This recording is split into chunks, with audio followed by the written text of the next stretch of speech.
Donald Trump is panicking as Iran is publicly mocking him for saying he's putting on a blockade over the entire Persian Gulf. Iran says, look, we want to reach a resolution so long as you negotiate within the 10-point framework that you previously agreed to.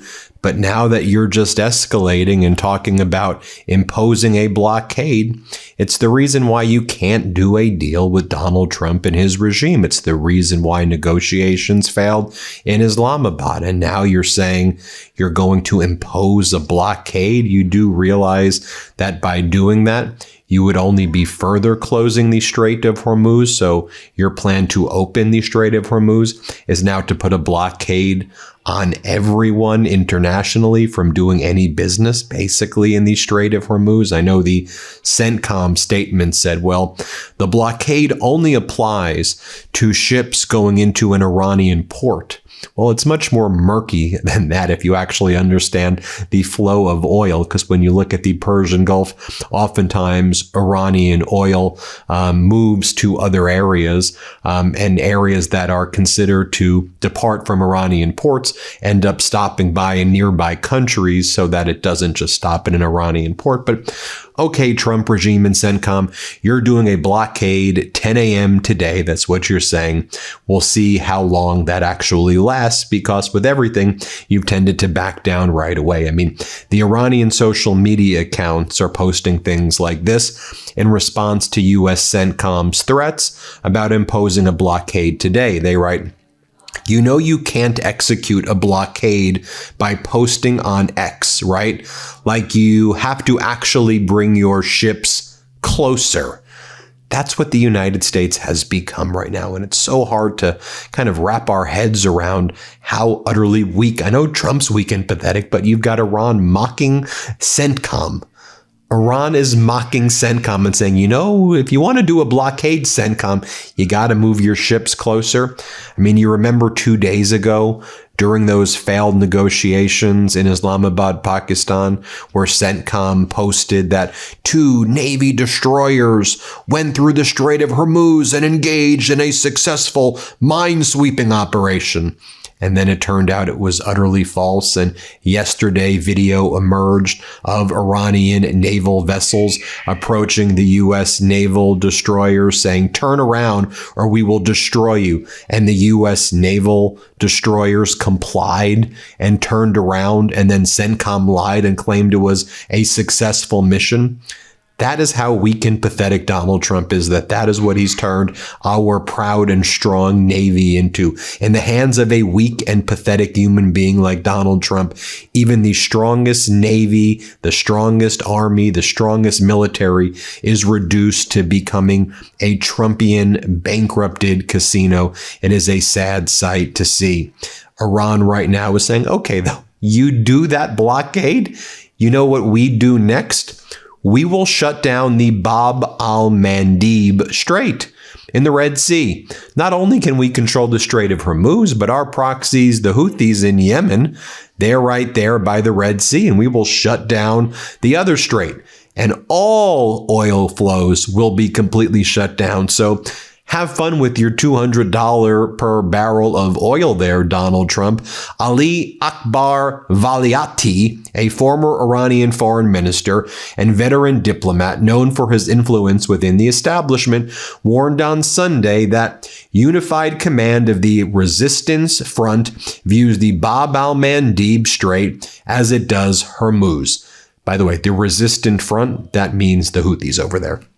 Quote, if the White House dares to repeat its foolish mistakes, it will soon realize that the flow of global energy and trade can be disrupted with a single move, Valiati wrote, and it was reported by Iranian state-owned press. Then you had Mohsen Razi, a former Islamic Revolutionary Guard commander and senior Iranian official, posted the following: America, just as it suffered a historic defeat against Iran in failing to open the Strait of Hormuz, is also doomed to failure in its maritime blockade. Iran's armed forces will not grant America such permission and possesses major untapped levers for countering it. Iran is not a place to be blockaded with tweets and fanciful schemes. Again, mocking the Trump regime as being a paper tiger social media account as opposed to a viable international power. Again, humiliating for the United States that that's what we've been reduced to. Even the New York Post is reporting. I mean, that's a Murdoch paper. Majority of Iran's fast attack ships remain patrolling the Strait of Hormuz and are still intact. Yes, a majority of Iran's naval fast ships patrolling the Strait of Hormuz are intact. And as Patricia Marins writes, and she's been very good on these issues, she writes, repeating what I said a few days ago, Iran still has at least 30 patrol ships equipped with missiles and torpedoes, plus hundreds of other fast boats also equipped with missiles and some classes with torpedoes. Hundreds more boats have rocket launchers, many of which have already received guidance kits. It is said that Iran can operate up to 4,000 fast boats. I estimate at least 1,500, of which 300 to 350 are armed with missiles. Recapping, the already devastated Iranian Navy still operates around 30 patrol ships, 300 to 350 missile boats, and about 18 to 22 submariners and mini submariners. And that doesn't even factor in the unmanned vessels, those underwater drones that have been used before by the Iranians. And we saw, in the Russian invasion of Ukraine, these unmanned vessels have been used a lot as well. By the way, that doesn't even include what we're talking about, the ballistic missiles and the missile launchers and the FPV drones and the Shahed drones, which Iran has thousands, if not tens of thousands, and less than half of that inventory has been destroyed. Iran's president, Pezeshkian, posted the following message: if the American government abandons its totalitarianism and respects the right of the Iranian nation, ways to reach an agreement will certainly be found. I commend the members of the negotiating team, especially my dear brother, Mr. Dr. Ghalibaf, and say, God gives you strength. That's Ghalibaf, the parliament leader.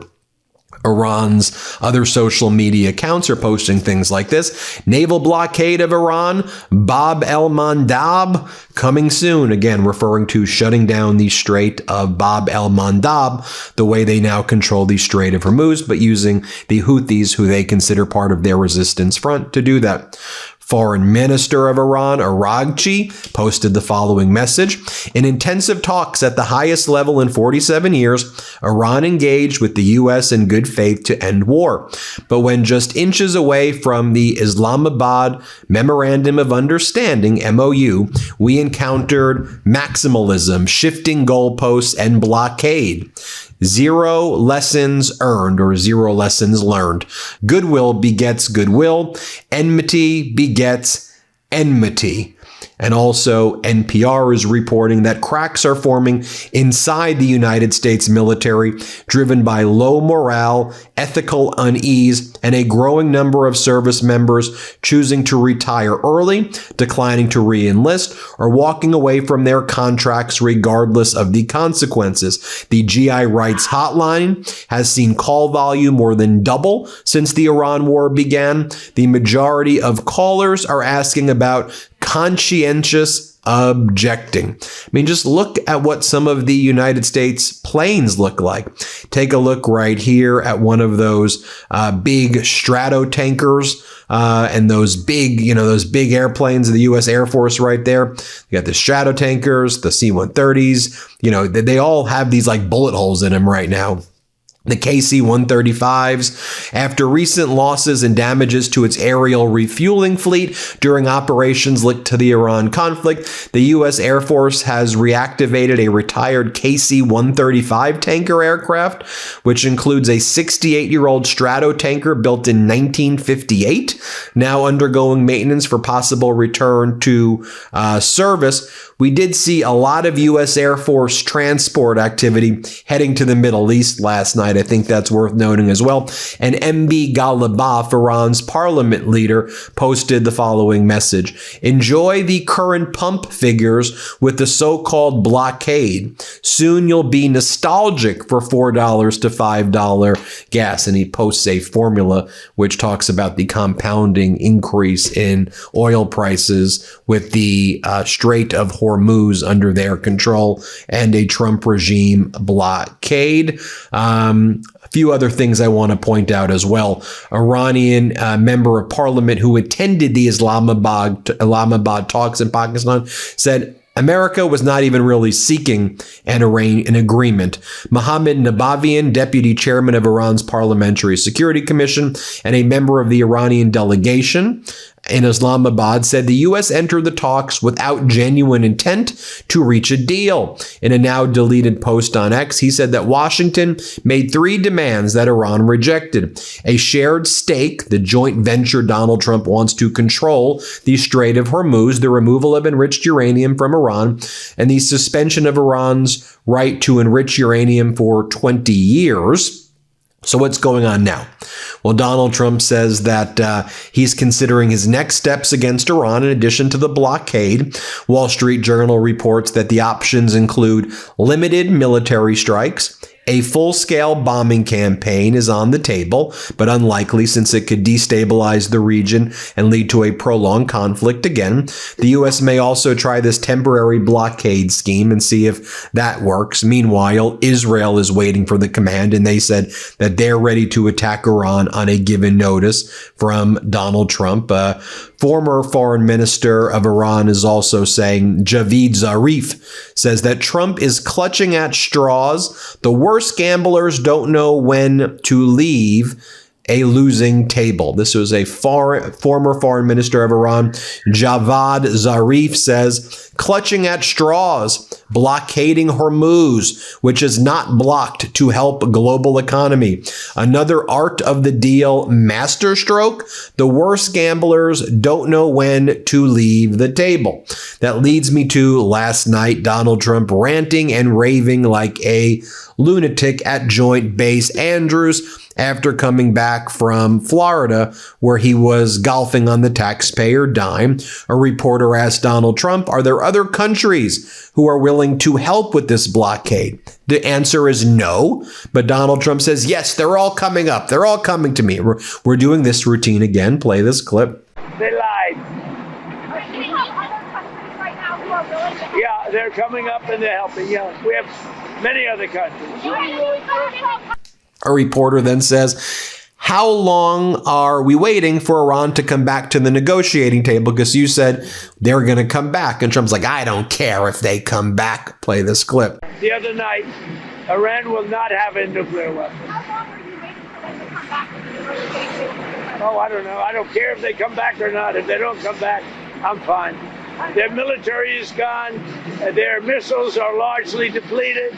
The manufacturing capability for missiles and drones is largely defeated. We've been very nice. We haven't ripped down too many bridges. We did one only because they broke their word. They broke their promise.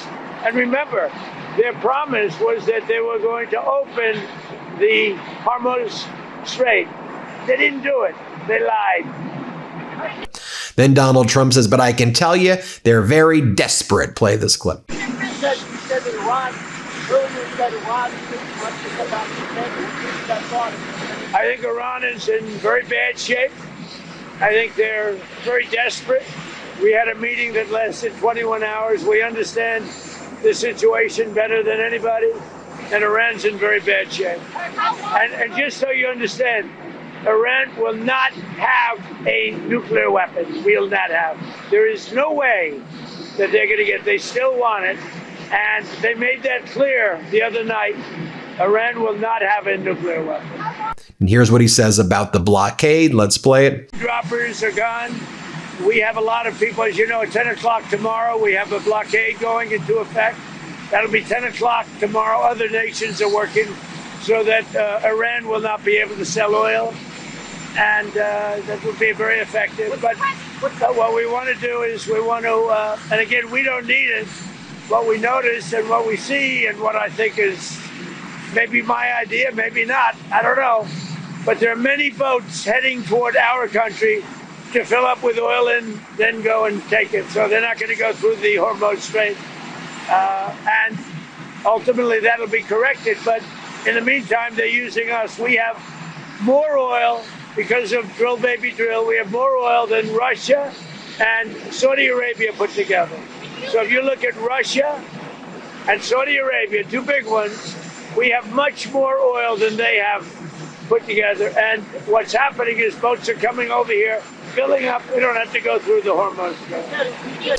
Certainly, Donald Trump did not want to take any questions about Viktor Orban, Donald Trump and Putin's puppet in Hungary, losing the election big to Peter Magyar, the opposition leader, destroyed Viktor Orban in the election, and the opposition party, the pro-democracy, pro-European party, went on to win. Great victory there for the new prime minister. And here's what Donald Trump says as he went away. Play this clip. Very serious examination. Thank you very much. All right, and Michael O'Hanlon. And then last night, I'll do a whole other video on this, but Donald Trump kept on attacking the Pope and saying that the Pope is bad on crime and that the Pope is bad. Yeah, the Pope is bad on crime and bad on foreign policy. He ranted and raved and said, you know, the Pope likes crime. And Donald Trump was asked, well, why are you attacking the Pope? Why are you attacking Pope Leo XIV? Here's what Donald Trump said. Let's play it. And they're going to go back, filled up with oil. Why did you attack Pope Leo on Truth Social? I don't think he's doing a very good job. He likes crime, I guess. He hit us. Think of it. He's worried about fear. What about the fear when the ministers and the priests and all of those great people that were arrested during COVID, and in many cases they're outside 10 feet apart and they were arrested. So we don't like it. We don't like a pope that's going to say that it's okay to have a nuclear weapon. We don't want a pope that says crime is okay in our cities. I don't like it. I'm not a big fan of Pope Leo. He's a very liberal person, and he's a man that doesn't believe in stopping crime. He's a man that doesn't think that we should be toying with a country that wants a nuclear weapon so they can blow up the world. I'm not a fan of Pope Leo. There you have it. Let me know what you think, everybody. Hit subscribe. Let's get to 7 million subscribers. We appreciate you. Thanks for watching. Be sure to add the MeidasTouch podcast on Apple Podcasts, Spotify, or wherever you get your podcasts for new updates every single day.